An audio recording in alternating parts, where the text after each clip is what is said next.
Set Finale. Take it away. Welcome, everybody, to the grand finale of the Mid-Set Finale. It's Game 6. After these next 30 to 40 minutes, we are finding out who is joining us. The Dragonlands World Championship happening towards the end of this year. It's Frodan and Bryce here to bring you the coverage of the action as Amde, the player who's currently ahead by 5 points thanks to a string of pretty solid consistent performances and bonus points, totaling a lead of 5 placements over Bertasaurus in second place. Can Amde do it? About to find out. Yeah, he has a really good chance of doing it just based on the raw points. And then when you look at his consistency across this tournament, it has been very, very impressive. He actually had a brutal start, going 7th and 8th in his first 2 games on day 1. And yet he has managed to bounce back impressively. And this is maybe a little less surprising if for those of you who are paying a lot of attention to competitive TFT in Set 7. Yes, Amde is not a known name. But did you know that among players with more than 20 tournament games in Set 7, Amde actually has the highest average placement of any player in North American Teamfight Tactics? Did you know that heading into this tournament, he actually had not gone 8th a single time in a tournament? He has 1/8 across all of his tournaments in Set 7, and it was game number 2 of day number 1. Otherwise, he's been lights out this tournament. He's been lights out throughout Set 7, and he's putting on a clinic of Teamfight Tactics and in a really good position to qualify for the World Championship as a result. Yeah, his matchmaking profile, too, for solo queue is also relatively recent. So, maybe Amde's played some TFT here and there back in the day, but in terms of his serious grind, it's still relatively new since Set 5. And if anything, serves to be a point of inspiration. Let's take a look at the augments at 2-1 to see what Amde is thinking about. A lot of specialized gold tier augments here with Essence Theft, Tantrum, Blue Battery. They put you into certain directions and buckets, and Amde chooses to prefer, it seems like he likes to be more generic, and this reroll makes sense, into Portable Forge, which can keep him generic. Amde trying to stay open and flex. You love to see it, not just going to hard force anything. And remember, his goals are different. He just has to place, I believe, 5th or better, and it's in the bag. And with an Infinity Force to start things up, that's a really good chance that he's able to do that. Yeah, it is. He winds up with a Jade board early, which makes me a little bit nervous. I feel like if there has been shakiness to one of his lines, I feel like he hasn't been quite as clean in the Jade line specifically. But early Infinity Force plus a Jeweled Gauntlet, Amde doing what he does. He's preserving HP. He's not remotely committed to Jade from here. In fact, we didn't get a chance to talk about the Deja line. Mirage is Spell Sword. Once again, for the 3rd time today, it is the strongest Mirage variant for Deja. We saw Amde, you called him, the Dragon Magnet. He hit the Dejas when he needed. His spot last game was looking a little bit rough, but he hits 3 Dejas and a Yasuo on his roll down and is in business and gets a top 2. Can he find those Dejas again? If he gets an early Deja, he is essentially locked for that World Championship spot. I mean, you're missing the important context. That was all on level 7, where he was able to hit all of that. Yeah. And so Amde was able to make a massive come-from-behind win. But hey, play to your outs. You can look at Bertasaurus, a person who has been playing a lot to his outs. Bert, it's an incredible Pandora's Bench game that just didn't end up getting over the hump. And not only that, ended up landing in 3rd place, which was kind of a surprise to everybody there, given the lack of power that Siphon 3 felt like it was having. Bertasaurus, what is in the stars for him? Cluttermine's a good start, one of the most broken economy augments that you can get. It's a pretty stark contrast to Clear Mind. People might think it's similar, but it's quite different in that you get to hold your pairs, versus Clear Mind encourages you to choose which pairs. And so we'll see if Bert can make some magic happen. For him, his game plan is pretty straightforward. At the worst case scenario, as long as he puts a nice foot forward, he's still going to guarantee a spot in regionals and can take it easy heading into 7.5. And so even if Bert can't play for the number 1 spot, if Amde has a good game, Bert can still play for that prize money in that regionals. Yeah, he absolutely can, and he can also play for first. You never know. Amde has been so consistent, but if Amde finishes 6th place or lower and Bertasaurus goes first or second respectively, we'll have to do the math based on what place Amde is finishing, then Bert can theoretically pass Amde. He's really the only player with a good shot of doing it. I think him and Clear are the only players who are not mathematically eliminated heading into this game. So Bert, he's such a good player. He already has a bunch of qualifier points. He's so good consistently across all these tournaments. I expect him to be playing for first here. I expect him to be swinging for the fences and trying to get that automatic qualification spot into Worlds. He's really the only person that has a decent shot of disrupting the coronation of Amde in this game. All right, well, here to play spoiler for multiple people is DQA all but out of the running for that first place spot. Still could theoretically sneak into that regional spot. He did get that first place to start the day off, but has had quite a rough set of games since, as he did end up contesting Clear for the Varus. Stopped Clear actually from making that huge comeback because of how much disruption there was. But Clear's still in that running, so maybe DQA can also continue to play spoiler. Yeah, and the nice thing is we do have a clear gap at the top, but no one is mathematically eliminated from those all-important auto-qualification into North American regional spots, so everybody very much feels like they have something to play for here. Taking a look at the augment selected, nothing really jumping out at me. Maybe Kurum's Luden's Echo, not an augment we see picked very often because it really feels like it was balanced around mages and their double cast ability, but because mages have fallen out of favor, it feels like this augment has fallen out of favor. Kurum taking that unusual augment and actually getting a rise with a tier off of the carousel, so if anything's able to make it work, maybe Kurum has the pieces to do it.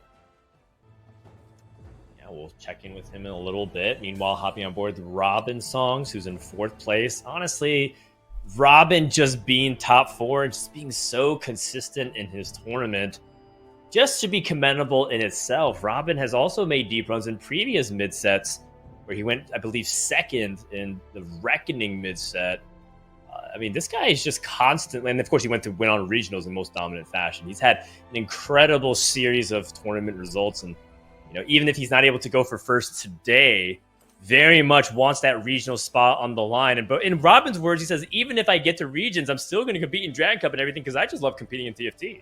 Yeah, absolutely. And it has to be said, how impressive is Robin's mental here? He opens off the day going 6, 7, 8. There are a lot of pros that would have essentially checked out. They would have said, hey, there's no chance I'm making Worlds anymore. I might as well just phone it in. And he did not do it. He got a 2nd place and then a 1st place in games number 4 and number 5. He is actually in a tie for 4th place despite starting way at the bottom after 3 games. Such impressive comeback from Robin, and he's streaking once again off to a really nice start in this game. Yeah, off to a nice start, challenging DQA for that streak. DQA playing that better together tempo board. You can see that Robin doing kind of the same thing. No real direction. Clearly wants to land onto some kind of Deja type board because he has that dual gauntlet. We'll see what he ends up doing here as he's scouting his opponents, likely DQA, to see if he can get the optimal positioning against it. And then Darth Nub, who's playing that Dragonmancer board, and Pocky Gom. The matchup will be against Darth Nub, who does have that 2-star Ashe. Ashe is actually kind of an underrated item holder, particularly for scaling AP. I've definitely seen Ashe pop up if your front line's able to withstand it. And there's 2-star Dragonmancers across the board. So we'll see whether or not this Ashe can actually get it done and play the spoiler for Robin's win streak, because, again, this Ashe is about to hit very hard with that volley. Ooh, God, Ashe was actually able to heal out long enough to get another cast off and survive the Senna cast, but it's just not enough damage. Robin takes a very clean 5 streak into neutrals, as does DQA. Actually, 2 win streakers able to avoid each other. Very good. And then on the flip side, we have Clear doing what Clear has been doing a lot of today. He has been the most common open fort player. He said in the preview video, kind of the player intros going in, that he's the most 1st or 8th player in the tournament, and he has proven it. Pocky Gom has picked Whisper Emblem, by the way. That is a very strong combination. So we see 3 people who are angling for Deja. Oh my goodness, I just got word notification. Guess who has hit Deja in stage 2? It is Amde. He has a Deja with the Jewel Gauntlet and the Infinity Force. What did I say, man? The Dragons can't keep up with him. And a Duplicator off the Krugs. Amde, is it all but squared away? We have to find out, but it's as close as it's going to get to basically crowning this guy the champ. Yeah, he is doing really, really well, both playing well and hitting. It is a brutal combination. It is really what you need in TFT. Show me any winner of any tournament in Teamfight Tactics history, and I promise you we could point to some pretty high roll moments, but yeah, that is a really high roll moment, and he's getting it when he absolutely needs it. It's very challenging for me to envision a world in which Amde does not get a top 5 in this game, which means it's hard for me to envision a world in which he is not the winner of this tournament. But, you know, we're going to put a little pause on that. We'll have to come back and check in as we're getting closer to eliminations for the Amde coronation. Yeah, and on the flip side, right, there's still more to play just for the championship title. There's regional spots on the line. Clear, if he goes bot for these last 2 games and he goes 8th, there's a risk that Clear, who is in such a good position to maybe even win this tournament, misses out both on that world spot and regional. So we still have lots to play on the line. Double trouble appears. Where was this last game, Bryce, when he was playing Varus? Yeah, he would have loved this last game. Very much not in the cards from this game. He's committed to the 3-trainer line. I imagine he will be going best friends here. It's very, very strong. You have an extra unit on the board with Nomsy, so you get a little bit of extra value throughout the game from the best friends. And it's just a really generically powerful augment, particularly when you're trying to play around this line. We talked about earlier, it doesn't matter whether or not he winds up playing Corki. You don't have to be playing an attack speed focused or attack damage focused board to make use of best friends. Ability power stuff does it just as well, so you can play the mages version of the board. Looks like he is going to start to roll down a little bit here. Picks up a Silas, definitely one of the units that he is looking for. Another Jinx in the shop as well. Man, I don't need to mince words. This board sucks. What is going on here? We're playing an all one-star board with no items. We're seeing if you can maybe slam BT to get a little bit of presence onto his board. Clearly setting up for what should be the Siphon unit, but Siphon is a far cry from Skarner 1, as it looks like Pocky Gom with his Whisper Emblem, Tristana is going to run through the rest, and Clear takes big damage, and what an unceremonious way to exit if Clear dies. Even, he's currently on pace to die before his 3rd augment, by the way, which is kind of a bingo card challenge at this point. Yeah, not likely to happen. I assume we're going to spend some of that gold, get strong, and at least win some fights along the way, but you never know. We actually have Robin and DQA continuing to dodge each other, still at 100 HP, and then Amde with that Deja at 94 HP. He is chilling. He is coasting to a tournament win most likely. Checking out DQA's board, very interesting. He's been playing kind of fluidly. He's got this Mirage emblem on this Olaf. It looks like he's going to transition from an Olaf carry to a Swain carry. I really like this. I know you really like Spellsword Mirage on Swain and have played it many times this set. I'm so glad we got to see this. This is a tech that I discovered about like 2 weeks into the set. And I was telling all the pros, I was like, Mirage Spellsword Swain is the truth. Because people at the time were like playing Archangel Staff as a way to scale his ability power.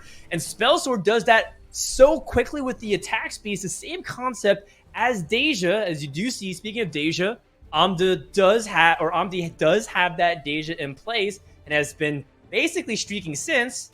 And unless this Wind Blast is able to wipe, this Swain will show you the way. In the past, in previous patches when Swain was really good, this 1-star Swain will allow you to fast 9. And I'm not even joking about that. You play a 1-star board, 1-star Swain will allow you to fast 9 and then play for Shyvana and everything else. I'm not sure currently. It's been a few months, basically, since I played this last variation of it. I'm not sure how good it is, but I'm glad DQA is giving it a shot. Yeah, I am as well. Taking a look at the augments, we have a lot of generic choices. We have a Beast Den from Kurumx. I'm trying to figure out how Luden's Echo and Beast Den wind up together on a board. I have no idea. I am definitely down to take a look, though. Yeah, it seems like with Beast Den, Kurum might end up transitioning more to a Swain board as well, which would be quite unusual to say the least. Let's see what Clear can do. Rolling, he instantly hits a Zoe, one of the most important pieces of this trainer comp. Finds Siphon, so the 2 most elusive champions show up in his shop, and Clear all of a sudden has put himself back on the map. That said, he doesn't have a lot of HP, he doesn't have a lot of 2-star units. The units themselves is good, the quality has something left to be desired.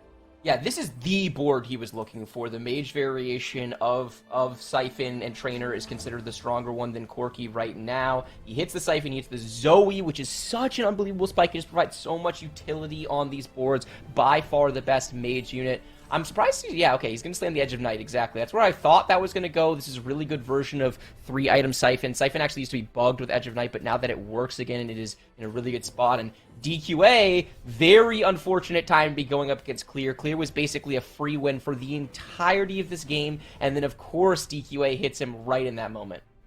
Yeah, and his loss is Robin's gain, as Robin is still streaking Kurumx. As we take a look, it seemed like he was gearing up for a little bit of that Swain action. That was the only way I could kind of envision based off a Jade opening. But he hasn't really committed to it. In fact, his Dragonmancer hero is set 2, which is not exactly what I was expecting us to be carrying at this interval of the game. Set is one of the best 2 stars that you could play around in stage 2. Around this point in the game, like somewhere around right after your second augment, Set starts to fall off dramatically.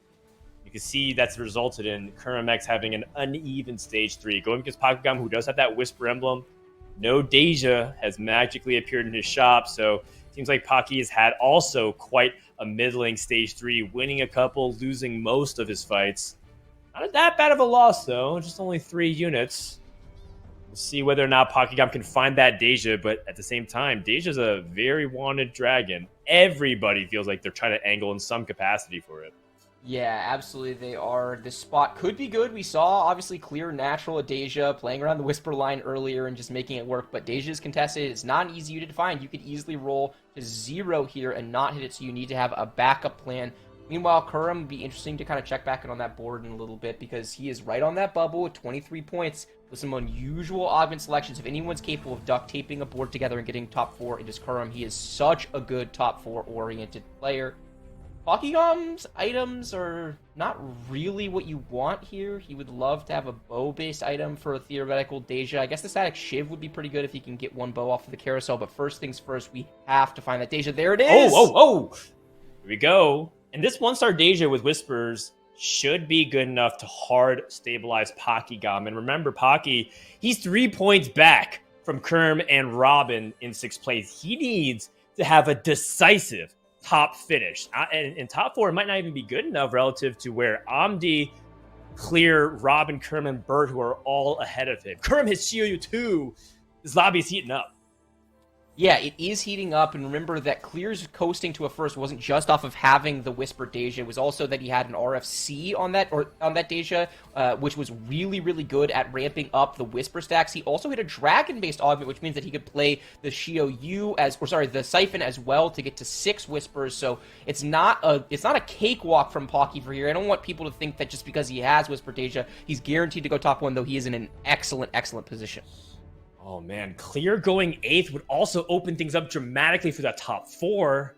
Let's take a look at these potential augments. Bert, with more resource-based augments, he had Clutter Mine to get the gold, components to grab the items, and now the emblems to grab the combination. Finds Yasuo, and Yasuo with Spell Sword Deja and a Cavalier emblem onto that Yas is very strong indeed.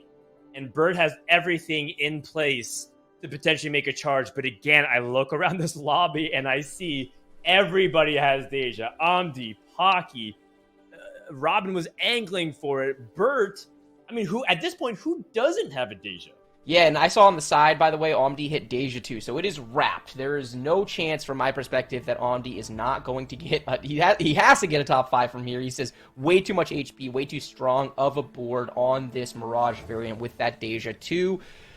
Bert trying to play spoiler, trying to get to top 1. You never know. Maybe Amde's power goes out. Maybe he accidentally sells that Deja. Only time is going to tell. But Bert is putting together a solid board with that spatula. He's going to be able to take armor off of the carousel, hopefully, and get that Cavalier version of Yasuo going, which has been a terror throughout this tournament because every single time Yasuo casts its ultimate, it counts as dashing for the purposes of the Cavalier, so it's just so tanky. Definitely. Clear does end up winning and stabilizing, checking up on Darth Nub, who just hasn't really made a lot of noise outside of that one game where he's able to get that triple tier 4. Going for Legend Anivia, and this is a build that I just think a lot of people aren't playing. It's the Anivia carry Legend. I think a lot of people talk about Volibear. If you're playing this comp, you're always thinking about Volibear. Where's your Rage Blade? Where's your BC? Where's your QSS? Anivia has largely taken over the conversation as being the strongest Legend carry, especially when you have a 2-star variation across the board with the Dragonmancer emblem. Going up against Pocky, the only caveat to it is that this is a comp that does have some weak matchups. Oh my god. And just look at that damage. The Jewel Gauntlet getting it done versus the front line, just basically shredding all of Pocky's defenses. And yet Deja still gets it done. And there you have it. This is the number one reason why you don't see the build more often, is because Spell Sword Deja, especially with Whispers, is just way too problematic. Yeah, it's really, really good into it, and also some unfortunate fight RNG there where that Anivia hit one cast on the Deja, and I thought I was going to be able to get another one off and kill it, and then it just trolled. It just threw multiple casts in completely different directions, doesn't ultimately get 2 casts in a row onto the Deja to deal with it because of the healing. Taking a look at our augments, Kurum went Essence Theft as his final augment. Kurum has the most woke augments of any game I have seen this tournament. If Kurum top 4s this game, he is the god of TFT. I'm down for him to take Solus' mantle, at least for the time being. Also, we saw a Dragon augment taken for Robin. He's not using it yet, but a lot of potential to play around one of those 10-cost dragons with that itemization we see in the lower right-hand corner. Look at his gold count. He's rolling at 50 gold with things already on his bench. This man is rich. Let's find a 2-star Nami to try to play some mages. So he's going to flex around mages just a little bit. Ends up taking it out, so seems like he's back and forth on it. He does not have attack speed ready to go, and I can see that Robin is angling for a possibility of Aushin. So this Deja is just temporary. But again, welcome to the club. It is the Church of Deja. It is now in session. Shun the non-believers. What is this clear fool? Does not understand that everyone is supposed to play Deja this lobby. Please sell it immediately and proceed to the exit. It's not matter, actually. This Siphon 2 is not dying whatsoever. Yeah, this Siphon 2 is not dying. The Edge of Night, and it has BT to heal itself back up. It is dashing around these fights and doing a disgusting amount of work. Clear stuck at level 7, but has the Zoe already and has the Siphon 2. There's a Shyvana. Is that good enough? Is that actually better than Spell Sword Deja? I'm not entirely sure. I've seen some Shyvana's work so far this tournament. The Spear of Shojin, not a particularly good item on her. She's actually a better blue buff holder than Spear of Shojin holder because she only has 60 mana, and so you can get some of those chain casts rolling. That being said, tier items on her are quite good, both to get that faster cast of the initial cast for the CC, as well as the additional ramp on subsequent Flame Breaths. Yes, I agree. Shojin can go pretty much on anybody. Bard is probably the safest bet while keeping your item flexibility. But it looks like Robin's not going to fight with it. He's only 1 round away from the Treasure Dragon, so he just wants to see what happens. Going up against DQA, who also has a Deja and a Spell Sword Soraka to get the heals. Look at the heal coming out from Soraka to just negate that entire first Dragon's Descent. The second round, not good enough. And let that be a lesson to you as well, Robin. So that Deja. Yeah, probably because it wasn't a good fit. But yeah, probably because it wasn't right for his board. I have to say, it is really our fault. We did a segment specifically on people not playing Deja, and since that happened, it feels like we are playing Team Deja Fight Tactics. Like, every single board has Deja going on here. Robin choosing to shy away from it, playing around with this Dragon Alliance board. Does hit the Itis too. Okay. Really nice upgrade. Still has a spatula. He needs to figure out what he wants to do with that spatula. Aurelian Soul. He could actually go Mage Aurelian Soul and put that Mage's board back together if he wants. Yeah, but Mage Aurelian Soul's not that good. Mage Aushin, though, now we're talking. Also, it could just end up making like a Guardian emblem just to complement this Itis, and that way it doesn't have to put a Guardian in. With Dragon Horde, you do have a limited number of team slots. That's one of your big limiting factors. So I think I agree with this in concept, but this just feels okay for Robin. This feels like a pretty solid 5th. It does not feel like something that Robin can have a lot of confidence and say, yeah, this is going to book my ticket to regionals. Yeah, if he had Shyvana 2, we might be feeling a little bit differently about this board, but these dragon-based augments, they very feel hit or miss to me, right? A lot of first Wraith play, because if you don't quite get there on your power level, you oftentimes just like lose every fight and lose out, and I'm worried about Robin in the situation. He's going against Pocky Gom, who is hard stuck on this Deja 1 that we saw him pick up on his 4-1 roll down. No more Dejas, just such a contested unit. The Whisper Deja is ramping up slowly but surely. It is melting the MR onto the Itis, and it is ramping up its ability power as it goes. It's now onto the Shyvana. Shyvana does have some healing, but the Deja just too much damage. This is why Whisper Emblem is the strongest emblem in the game. Deja 1, Deja 2, no diff in this situation. And the countdown has begun. Welcome, everybody, to the coronation ceremony of Amde, your mid-set finale champion. Only 2 more bodies have to hit the floor before we're able to say it officially. Clear is shortly behind Darth Nub, who will not be joining us for regionals. A hell of a day of competition for Darth Nub, but with 3 8th places, it will not be enough despite his bonus point. Take a look at Kurumx, a player that is also on the verge of falling out of the top 4. You can see he's tied with Robin for 4th place and getting that regionals ticket. And his augment situation is tragic with Luda's Echo, Beast then, Essence Theft, getting pulled in every which way.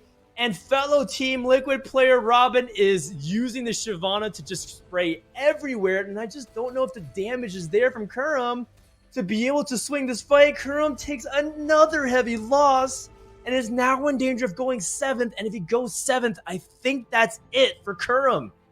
Yeah, this is so painful. You're in that final spot. You've played such solid TFT for the entirety of the weekend, looking for that automatic qualification to regionals. And look, I didn't see all of his augment selections, but I have watched Kurumx play a lot of TFT. I assure you he was not looking to play this combination of augments. It must have been a really tough suite of offerings for Kurumx each and every time to wind up in this position. He's doing his best to duct tape it together. This Jade board makes some sense, but he's just not making enough use of really any of these augments. So even though he has 4 or 3 board power augments, his overall board state just feels quite weak. Not like this. Going up against Clear, who has made quite a big comeback since his lose streak early, has Namzi 4 online. Does seem to be a pretty decent matchup on paper. We have 3 Mystics. Maybe can find a way to just have Shiyu infinitely heal past all of it. Kurumx could also make an HP comeback with Soraka. The Shiyu does not have any defensive items like Titan's Resolve or an Edge of Night, so it's just drawing all the aggression. And Clear will not be denied. Kurumx has bitten the dust. And with 7 points and 25, that will not be good enough to join us for regionals, guaranteed. But a hell of a run by Team Liquid Kurumx. Take a look what else is happening here. Robin also taking a loss. Robin getting a 6 here might also put him in jeopardy of missing out on the top 4. Yeah, it feels like all the people who are on the bubble are really struggling. Clear right on that bubble, Robin right on that bubble, Bert very likely secured at this position. Clear had actually a couple point gap over Robin and Kurumx, so Kurumx already taken care of. Clear, actually, if he can just outlast Robin, he's essentially guaranteed his spot into regionals, which would be such a big deal. Amde only 1 player elimination away from having won this tournament. It has been such a special tournament for Amde from basically start to finish. Like I said earlier, he had a rough games 1 and 2, but after that, he has been in cruise control, playing some really good teamfight tactics, definitely having Mortdog on his side, but he is making a lot of different board states work throughout the game. Just 1 more person is what stands between Amde and permanent glory of being one of the coveted few spots earned to go to the Dragonlance World Championship. Clear, trying to survive and hang on for that chance to be able to go top 4, basically misses his shroud down the middle. Going up against Amde, how fitting would it be if Amde can take the spot with his own hand? Siphon charges at the back. Oh my goodness, hold the phone. Clear is not going down without a fight. That Namzi fireball plus the rampage was money. And it's a good time to fight Amde as well, because look how much gold he has. He's trying to go for broke. He's trying to go for a fast 9. Yeah, he is trying to go for a fast 9, trying to full cap out his board. And we got a whole spectator and audience there. You see that? The whole lobby came to the board to check it out. Amde, obviously the most interested stakeholder. He doesn't really care who dies as long as someone dies. Please, someone die, right? That's all he cares. If he can get the lower HP boards playing each other, then it doesn't so much matter to him the outcome of the fight, just that the fights happen. Robin's spot is just, it's exactly what we were talking about. He was kind of, the dragon boards, just, you either tip over the point of strength and it feels like you kind of roll over the lobby, or you don't, and it feels like he just hasn't quite gotten there enough. He has been farming some bard odds, and there is another Aurelion Soul in the shop, so maybe, just maybe, he's able to win enough fights to survive to get an Aurelion Soul 2, but going up against Amde, who looks very, very strong. Yeah, if he can get this win, Amde, again, greeting to level 9, this is a good time to play him. But Robin's board just may not hold up to the pressure, as now we're getting to the point where Aurelion Soul is going to ascend the next cast, but I think it's just going to be too late by then. And also, the Wind Blast is lining up perfectly. Robin does get a pretty big cast. Clear is dead. Does kill a couple more units. And Robin goes 6th place, which puts him at 26 points. Clear with 4 points puts him at 29. Clear will be joining us for the North American Regional Finals. Can Pocky Gom play for extra credit and leapfrog Robin? That is the question here as we take a look. But the moment has arrived with 2 players eliminated. We have the winner of the Dragonlance Mid-Set Finale. Following up the previous mid-set winner in Kivix, it's his practice partner, Amde. Congratulations. With his top 4 guaranteed spot, he'll be joining us in the World Championship. Huge congratulations to Amde. He has been such a consistent player throughout the entirety of this tournament, never actually in danger of bubbling. He did not limp his way across the finish line, no tiebreakers for him. He has been consistently a top performer from start to finish, absolutely a deserving champion in this tournament. It is going to be his title to win. We'll get an interview with him when we're done, but for now, we have to focus on what is left in front of us. Still a regional spot left available, and some shakeups can happen. Pocky was on the outside looking in, only 20 points going in, but some of the people who were on that bubble have struggled. So if Pocky can find his way to pilot this into a top 2, top 1 situation, maybe, just maybe, it's enough to get him over the hump depending on how everything shakes out. Going up against DQA's incredibly strong Mirage board. He's got that Cavalier spat on the Yasuo, but Pocky is just too strong. Deja won, who cares? I have a blue buff and a Titans on my Yasuo too. Also 3 Zeeks in play now for Pocky. He is very, very strong. Pocky needs to make a 4 placement separation to Robin. DQA needs to go first. If those things happen, they could theoretically leapfrog Robin to go to the top 4.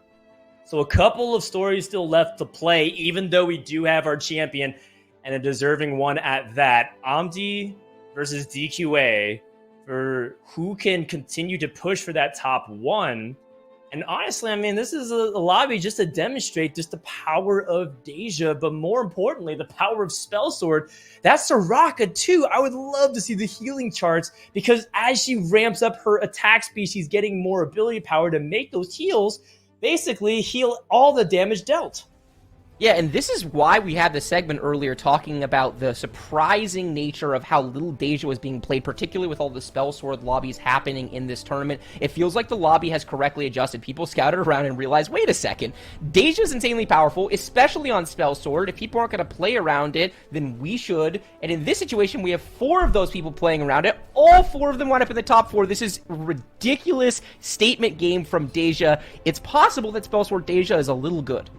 It's a little good. So Amde has Spell Sword Deja. DQA has Spell Sword Deja. Pocky Gom has Whisper Spell Sword Deja. What does Bert have? Bert has a Deja too with IE Jewel Gauntlet. In that case, we have a very balanced lobby. Everybody fighting on equal footing. Just like the way the Mort Dog intended. Let's take a look at this last matchup for potentially Bertasaurus, who's played a hell of a tournament, but Bert cannot win any longer. Shrouds on both sides. Actually does favor Bertasaurus. Itemization-wise, also in terms of burst for burst, does favor Bert, but the attack speed ramping from Soraka and that healing could be that X Factor. First Wind Blast, able to at least trigger the alarm responses. Another follow-up cast from that Barchu, very strong for Bert. Doesn't wipe, And that heal is just too much. Bert is going to go down in 4th place. And don't look now, Pocky Gom has made that 3-place adjustment. Can he continue this charge and leapfrog Robin? It's definitely possible. We have seen how powerful the Whisper iteration of Deja is, not to mention the fact that Pocky has a Yasuo 2 with 2 outstanding items. He picks up a Dragon's Claw here as well, which I assume is going to go as the 3rd item on that Yasuo and make that Yasuo even tankier against both of these Deja matchups. We see Amde hitting the Soraka 2 as well. There are 3 Dejas back in the pool for Pocky Gom, so hypothetically he could get Deja 2, though he's been making it work with this triple Zeke's Deja 1 with the Whisper emblem so far. I also love the way in which he positioned his board. You see that staggered front line. He's clearly trying to position around the Deja so that the clump on his board is away from his Deja, if at all possible. See some last second repositioning here. He actually does dodge Amde's Shroud. Dodges it on his Deja, but does get hit on his Orange 2. And that stampede is kind of crucial for how his comp is going to operate. Here comes the Tempest Lightning. And wow, actually a good amount of CC coming from Pocky Gom's board in an attempt to fight back. But that Yasuo 2 from Amde with blue buff Titans and Dragon's Claw. Not able to survive, but Pocky Gom gets the win. And that is huge. DQA takes the loss. Pocky, if he goes out in 3rd, is going to tie Robin, but if he gets 2nd or above, he's at 27 guaranteed. DQA at 19 needed to go first for that 27 threshold. So Pocky Gom could kill 2 birds with 1 stone by eliminating DQA as soon as possible. Yeah, and meanwhile, Amde is at level 9 and has started to really cap out this board. This 8 Mirage Spell Sword Mirage emblem on Soraka is pretty sweet. And Pocky he actually finds the Miracle Deja. There's an extra Deja in his shop for style points, so he gets that Deja 2. He's been getting it done with Deja 1 this whole game. This Deja 2 spike could be even bigger for maybe to push all the way to top 1. That's right. Depends on how much this Whisper is able to stack by the time the Wind Blast comes. Not able to get it done. Yasuo trying to CC. One more Wind Blast to potentially wrap it up. Ooh. Does get the wipe. But it's not going to be lethal on DQA. And Amde is living. Pocky Gom do it and finish off strong and cement his spot into the top 4 of this entire tournament. We have 3 players who have all but cleared that benchmark. One of them I just mentioned. It is clear. Amde, your tournament champion. And we have Bertasaurus at a cool 31 points. And Pocky or DQA are the only other players that are eligible to join. But I don't think it's easy to take down this Whisper Deja. What are your options even when you're playing the mirror? Yeah, it's really hard in this mirror matchup, right? Because there's not a lot of backline access you can get to threaten this stage, and we're seeing that the healing from this Gunblade is just so powerful. The ramping of the Whisper Splat plus the Spell Sword trait on the stage just means that the 2nd and 3rd Wind Blasts are doing so much damage that the Deja is basically healing back to full. So you have to find a way into some fight RNG to one-shot it potentially. A Shroud landing onto the Deja would be a big deal, though it did happen in the last fight, so I don't know that it's actually fight swinging. It definitely feels like Pocky Gom is the highest cap board in this lobby, but you never know. Deja matchups can be a little bit RNG based on where the Wind Blasts wind up and how the positioning winds up shaking on these fights, especially with these crazy Yasuos dashing around everywhere. Well, it's DQA versus Amde for 2nd place. Whoever is able to get this win will be able to challenge Pocky Gom for number 1, assuming that Pocky Gom lives, which we think he will. The Deja does end up clearing the first part of the front line. Somehow changes target. The Edge of Night actually made this Deja from DQA switch targets. Yasuo still tanking like a boss. It comes out to this last Wind Blast here, and DQA is going to secure it for Pocky Gom. An elimination on Amde puts Pocky Gom firmly ahead of Robin Songs. And now DQA can fight for that last bit of glory. 1st or 8th, make it happen. But I'm pretty sure this one's going to belong to Pocky. Yeah, I'm pretty sure it will as well, but it's worth noting the stakes here that DQA, if he does win, I think he secures that spot because he's only 1 point back on Pocky Gom heading into this likely final fight of the final game of the mid-set finale. So if DQA could somehow pull a miracle win out of his hat, he would win the Pocky Gom tiebreaker against Pocky Gom, and I believe he leapfrogs Robin as well. So we have some big stakes here in this final fight. Really good point. Let's see what happens. Shroud onto the Deja. The hook! The Thresh death sentence onto the Deja to stall the attack speed ramp just for a moment, and that moment is all it takes. You cannot make mistakes like that in teamfight tactics or you will pay the ultimate price, and that price has been paid in blood. Pocky Gom is going to get that top 4 spot and will be joining us in the North American Dragonland Regionals.